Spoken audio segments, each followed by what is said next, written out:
And I think I'd like to thank at this point Professor Navid Anwar, as well as AIT Solutions, for asking me to speak in this very prestigious event. And I'm really honored and humbled by the fact that I have here in front of me, listening to me, a group of distinguished structural engineers, part of whom are going to be distinguished, because there's always a hierarchy, right? For those distinguished, you could easily spot them with, like Marshall here with a gray hair, or like me with no hair at all. You know? And I think budding engineers, the young ones who will be going up the ladder at one point in time. And for the young ones, for the budding engineers, I'll be throwing you a challenge later on as I end my talk for this afternoon. Now, going through this afternoon, going through the course of the discussions today, I was kind of feeling apprehensive because a lot of the speakers before me were already touching on some of my points. And I'm telling Dr. Navid, I'm really getting scared because it looks like they're touching on a lot of my points already. But he said, no problem, just do what you have to do. And he said that, he had a peek at my presentation material. So he said that it's okay, just go ahead. Another cause of apprehension that I had was the fact that, my goodness, it's 2:30. I'm sure you had your good lunch, and I'm sure you're feeling sleepy this afternoon. Goman and I were kidding on the side. He said, oh my God, we're at the worst part of the day to give a speech, to give a talk. And he said, I'm better off. He said, you come after me. So here I am right now. But I do hope that my presentation and my slides will kind of amuse you for one thing. And I think there's one point that kind of puts me a little bit above considering that I represent the developers. And when I say developers, not only private developers, but even your other stakeholders, government for one thing, at least people who do the development phase. And although there are good developers and there are so-so developers and bad developers, we developers generally have something in common, because again, you should remember, it's the developers who really cut your paychecks, right? It's the developers who hire you. The developers are your major stakeholders, your major clients. And from among the developers, there's what's known as the golden rule. Anybody here knows what's the golden rule? Marshall? That's a point that I usually have it simpler. He who owns the gold rules. Okay? So with that, let's move forward on the structural engineering profession. Again, I'm honored because I know how hard it is for you guys to go through school, to do the things that you're doing right now. And I know for a fact because I'm a civil engineer by profession also, and I had my master's degree at the Asian Institute of Technology. Actually, Professor Warsak was one of my teachers, but he looks like he's carried more his age rather than I. But with this, it's really, we should really remember that you guys account for something. You guys, as structural engineers, do contribute a lot for the industry, for development. And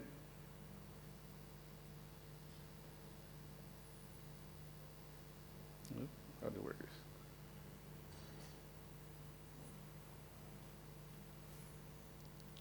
Okay, so I think we would have to note that, take a look at it, the human race has evolved. I've seen a lot of these pictures in the talks of my predecessor, but I wanted to keep it simple, The human race, starting off from caves, small caves, up to the birch. You can see already the changes, how tall things and structures have gone through. And this evolution, this change, was actually spurred by the desire to improve the standard of living, and the quality of life. Again, there are distinguished structural engineers here who may be in that car, and there are the budding engineers here who may be this car, or I doubt it if you're just taking a bicycle ride to office, But it's there. You evolve, you change, and it's all of this because you want to improve the standard of life, the standard of living, and the quality of life. So, standard of living. With standard of living, you probably would start off living in this, and then moving on to this.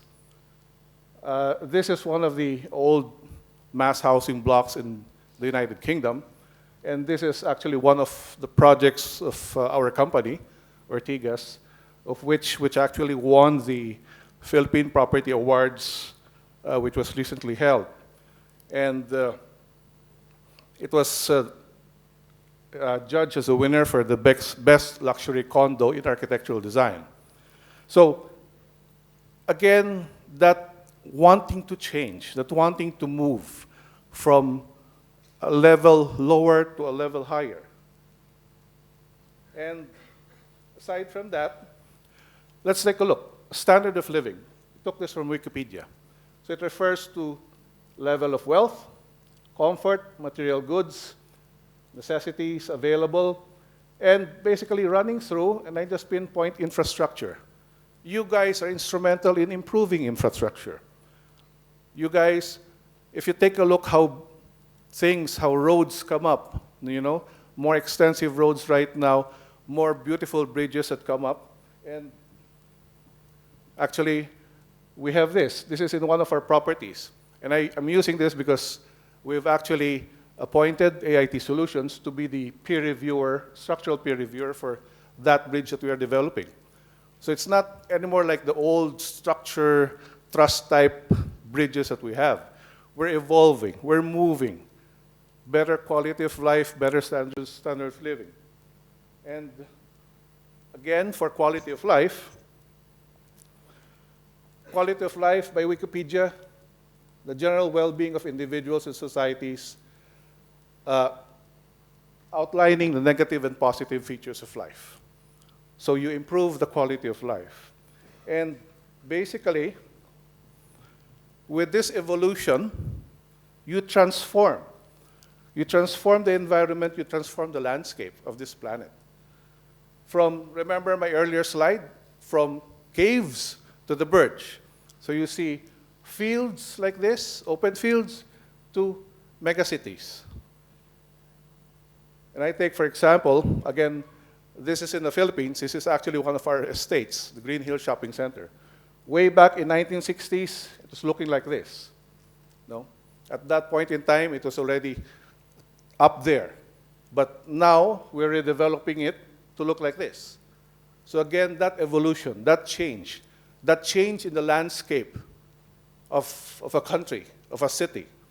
And with this, yes, you, structural engineers, is, and of course will continue to play a vital role in the redevelopment of the environment and the landscape of the planet. You've changed it. It's not anymore caves that we're looking at. You have those high skyscrapers. It's not dirt roads. It's mega highways, mega bridges. And all of that is with you, not because of you guys. Now, of course, don't rest on your laurels. Okay? Don't build monuments and stop to the point that once the monuments come crashing down, there's nothing left. And, you owe it to humanity to evolve your practice. You owe it to humanity to evolve your practice. I'm sure you know the gentlemen that are shown here, the great mathematicians, And what's important is you owe it to humanity to evolve your practice to ensure that safety is there, especially given the complex and huge structures that are being produced. I've seen from my colleagues a lot of disaster slides that they presented. So, yeah, I have this. But have you come to think of it? Aside from the electrical engineer, you're one of the major potential murderers, you know? If the architects make a mistake, what happens? They just say, it looks ugly. Maybe Marshall designed that. Joking. No, so if the architects make a mistake, yeah, it's ugly. And you know, normally, for the layman, if an architect makes a mistake, the layman doesn't know it. It's only the trained eye of another architect or engineer who says, oh, that architect committed a mistake. You know? If a mechanical engineer committed a mistake in his design, you'll just have people, you know, fanning themselves. But if you make a mistake, it's lives that are at risk. And numerous lives, not just one life, quite a lot, you know? So aside from safety, you should consider sustainability. Because I think one of the speakers earlier also mentioned that you do in the exercise of your trade come up with projects, and these projects utilize a huge amount of resources. So coming from lush green fields like as this, you have mining, because what? You need steel, you need rebars, you need aggregates in your profession. You use this. So you should think of sustainability. Likewise, you should consider value for money. And because remember, value for money, because money spurs further growth and evolution. If us developers didn't make money, we wouldn't be hiring you anymore for our next project, because we won't be doing our next projects. So it's up to you also to help us make money so that we could go through and evolve the process and come up with more projects. And this is one of my favorite caricatures. And I'm sure a lot of you would have experienced this. This is actually taken and was pointed more for the architects, but I'm using it as an example here already. So you see, during the college days, the student was thinking of this, but his professor was thinking of that. As he grew older, when he became an architect, he was thinking of this, while the client, the developer, said, no. You know, it's value for money. I don't need that much, because I need it to sell in order to earn. Okay? Likewise, what's also important is this. When he said, okay, never mind about your concept. Where are the darn toilets? Because there's that tendency, not only with architects, but some structural engineers, to just think of it and come up with very creative ideas, very creative or very expensive solutions at some points in time. Which is why I do appreciate what Marshall pointed out in his speech earlier, that the evolution that they had, taking learnings from the past projects and then putting those learnings into their new projects. And I really love the point that you had, that detail that you said that wasn't used at all. So that's another point, you see. If they had thought of it through, then they wouldn't have had that much of an expense. So, now, in order for you guys to evolve the practice of structural engineering, you would have to first develop. And what do you develop? You develop talent. Your people, your staff. You have to develop your staff in order for them to grow, in order for them to take your place, kicking you out of the distinguished level, because you're going to die anyway, that's going to be left vacant. No? So they go to that point, and then the lower guys go up again a notch. Now, why do I want to stress this? Because, you know, we have had several experiences with structural engineers in our country wherein they've grown big. The principals are really distinguished, structural engineers, but the fact is they didn't or they don't train the people below them. To the point that we've seen, and thank God for the peer review concept, we've seen that they just make gross mistakes, which are not acceptable. I mean, how come you're making these mistakes? These are very basic. But it's because of the fact that they don't train the people below. And I think a lot of people here, especially those coming from the Philippines, would agree with me. Given the number of projects that we have ongoing there, there's just a lot of work to be done, to the point that consulting firms are getting to be overextended. There's just a lot of projects in the Philippines. So grow your talents, grow your staff. And what's important is that you train the next generation of structural engineers not only in technical know-how, but in attitude as well. Attitude, important. You guys may have all of the technical know-how, but if the attitude of your people is such that they don't gel, they don't improve, then that's nothing. That's nothing. No? You would have to understand that this industry of ours, the development industry, construction industry, is a people chemistry industry. It's people chemistry. It's how the people in the project team interact with each other. It's not the name. You may have the very great names of contractors, developers, but it all boils down to who are the individuals there that execute the project. You know? It all boils down there. So you should train your people to have the right attitude. And I'll come to that a little bit later on in the presentation. Moving forward, oh, I'm sure you'll love this. You should develop your budgets as well. Now, I don't know if you could see it, but let me go through it. And I think you could easily relate to this. In this portion, that's 4 months ago, this lady engineers, lady architect actually, here, but I think you can put engineer in that perspective. He says, we can't do this for any less than $40,000. It's going to take at least that much just to do the drawings. And her boss says, you're right, but there is no way we will get the job for that fee. Change it to $30,000. We will just have to figure out something. Then, 2 months ago, the boss says, we have to put more staff on this project to get it ready to go. And the lady says, but we're already going to be slightly over budget. And the guy says, I realize that, but we can't send out an incomplete drawing set. We can't afford to look bad.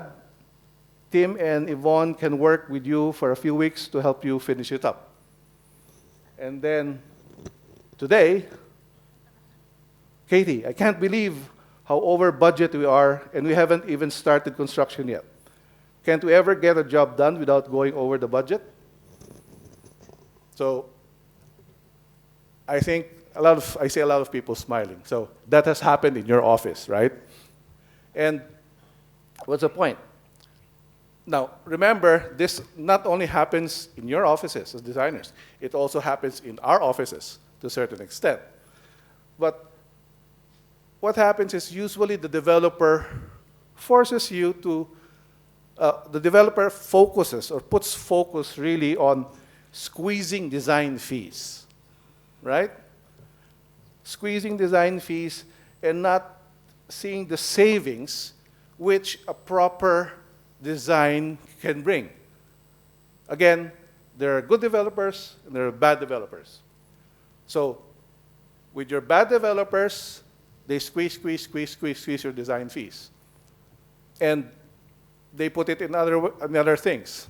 I had a good chat with Dr. Anwar when he said that he had one client, correct me if I'm wrong, and then they were discussing the facade of the building, you know, and the client was really investing heavily on the facade of the building, which was even very, very much more than the fees of the structural engineer. So there is that tendency. Even in the Philippines, some of our major developers take a look at you guys like that. That's only professional fees. Squeeze them, squeeze them some more. But they don't see the value that good engineering does to a project. They don't see how much kilogram per cubic meter of rebars that you save by just getting the right engineers to do the job. Now, I'm pointing this because it's going to be your challenge, for one thing. If you have developers like that, and if you just get yourself bullied by them, of course, when I say bullied, it doesn't mean that you have to shout with them. Remember, they're your clients, But it will be your challenge to go up to them and say, Mr. Developer, take a look at it this way. These are my fees. These are reasonable. And with this amount of man-hour and fees, I can save you this much. No. Think of it that way. Because remember, if you don't speak up, you lose by default. Plain and simple as that. And you'll always be bullied by developers to lower down your fees. But for some developers, there are developers that are fair, that they know the value that you guys bring. But again, you also need to show how much that value is. Okay? By in terms of, look, Mr. Developer, this is what I'm saving for you. So, now, with developers, as well as with your staff, remember, if you pay peanuts, you get monkeys. Applicable, right? To getting your staff, and applicable to us developers getting the consultants or the clients that we need. Pay peanut, get monkeys. And I've seen a lot, and we've experienced a lot. No? And I can say that in our company, we have fired a lot of consultants.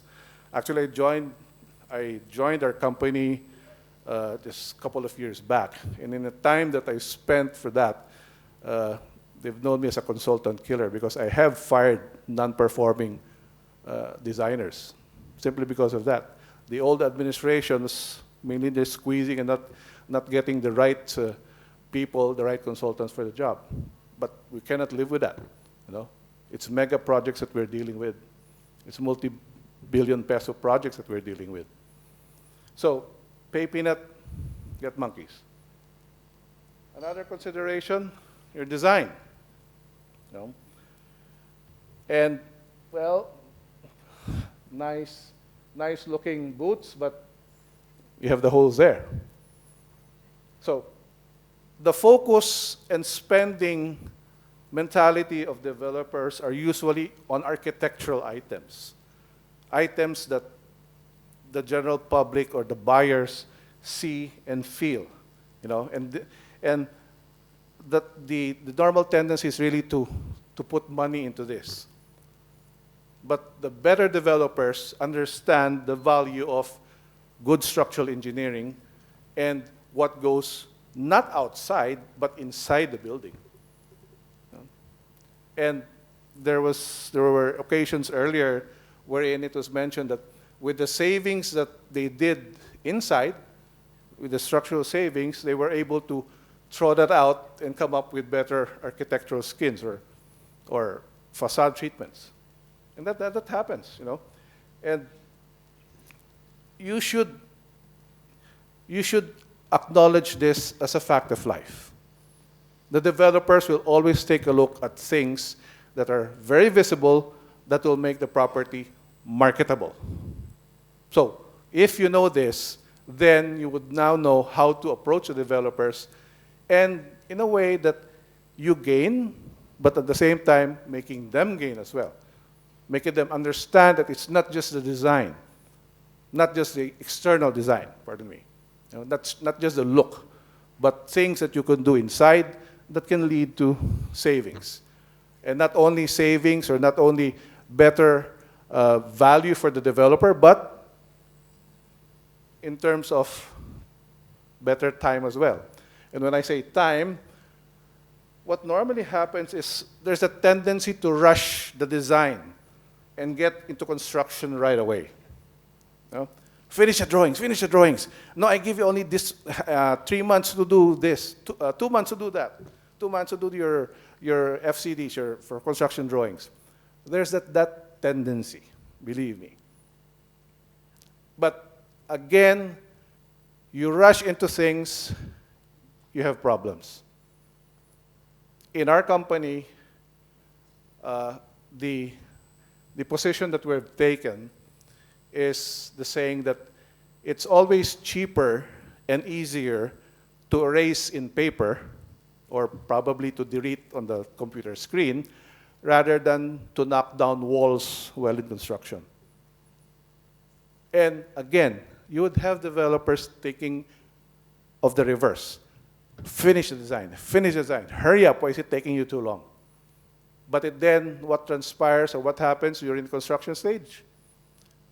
Change orders because of incomplete plans, because of scope gaps, and time extensions, which are actually much, much more expensive than spending a little bit more time during the design and planning stage. So for Ortigas, us as a developer, we put emphasis during that part of the development process, the design and planning phase. We put emphasis on that because we know that will be the key to avoid change orders and delays during construction. But it's just that. You would have to deal with it. And again, it will be your challenge as consultants to the developers to tell them, Mr. Developer, no, we just can't do it that way. We will be losing out. You know? But we will try to shorten it, but at least don't cut it too much that this will happen to you when you go to your construction phase. It will be your challenge to tell that to them. But for me, stand firm on your design durations. You just have to stand firm. Don't get bullied again. Now, you also have to improve. You also have to improve. You have to be open to new innovative ideas and reviews of one's work, as well as positive criticism. Again, peer review. Now, peer review. In our country, sad to say, there are just some structural engineers, some structural designers who are so, prima donna, if I may say, that they just don't want their designs to be reviewed. They think their designs are okay. And we have had our share. When I came in, our company had structural engineers who had that mindset. No, I don't want to be peer reviewed. So I say, no, we want to have a peer review. So the peer reviewer reviews our design, comes up with several comments, several clarifications, and then just say, no, I don't want to listen to that. I will certify my work. That happens. But I'm saying you should be open. That should not be the case. You should be willing to share with somebody your work and make sure that it's reviewed and, talk about it. Talk about it. Peer review. Because you guys are humans. Your staff are human. And they make mistakes. They make mistakes. And it's better to have a third set of eye coming in just to review your work from an independent perspective. Of course, there is that danger that some of the peer reviewers will fill in juniors who are just learning. Then that's another story. No? That's another story. The peer reviewer has that responsibility to fill in engineers who are capable and who have that much of experience into doing peer review. So both ways, both ways. Then,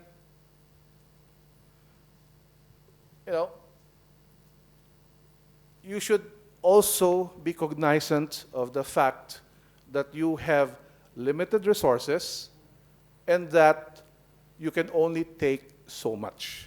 You can only take so much work. Don't overextend yourself. Learn to say no to a client or the developer if you do feel that you can't do it. Otherwise, you fall flat on your face. And it's bad. It's bad if you fall flat on your face. For our company, we put respect on consultants or contractors or vendors who would tell us, sorry, but I'm really overextended. Though I like to do your work, we just couldn't do that because we're overextended. And instead of giving you lousy service, we'd rather not go into it with you guys. We have respect for people who say that to us. And given the fact that there's a lot of work, you should be able to tap on innovations in technology to help you improve your work and to help make your work or doing it more efficient. So capitalize on technology. Make yourselves more efficient. Because that's really one way of tackling that overload. You know? But of course, it's better not to get overloaded. Learn to say no. Now, as I've mentioned earlier, people chemistry, teamwork. Gone are the days wherein you have prima donna architects, prima donna engineers. Gone are those days. And again, taking to what Marshall said this morning, that it's collaborative. It's collaborative. In the Philippines, a lot of the developers there bring in their consultants, kind of one at a time. I bring in the architects first so that I don't have to pay the engineers. And then after a point in time, okay, I bring in the engineers. In our company, I said, no, we will not follow that practice. We bring everybody on board as early as possible, preferably during the start of the schematic design stage. Because what happens? So they bring in the architects. They develop the concepts. Then they bring in the structural engineers who say, no, this won't work. Okay? Or because they're so much into the design phase that they're set already that they just say, okay, you guys, structural guys, just find a way of doing it, which will normally come up to be more expensive. So collaborative, bringing in the designers early. Another one, especially for hotels, is they have that tendency to bring in the interior designers late. And when you bring in the interior designers late, and then they start saying, no, you need the PowerPoint here, you need this here, you need this here.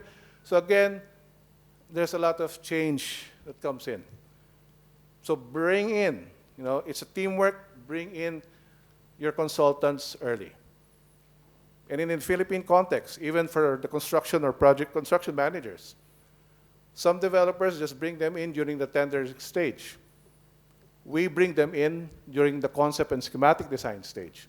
Why? Because we value the inputs from construction managers, the constructability aspect of design. So, again, these are the things that go through with developers. And again, there are good developers and there are so-so developers. But at least, hopefully with the afternoon presentation that I've given, you guys would have a feel of how we take a look at it from our point of view. And I think I did mention what that whole range of issues are and how good versus bad developers take a look at it. And again, the challenge is passed on to you.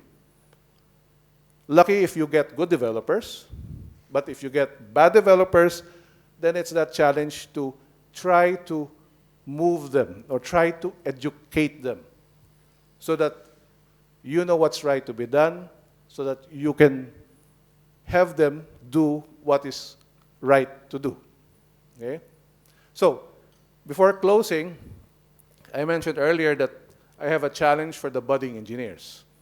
Now, I don't think that I can, in my lifetime, I'll be able to reach this, but I think you developing the budding engineers should improve yourselves, evolve your profession, so that you will do structural design on these places. Thank you very much.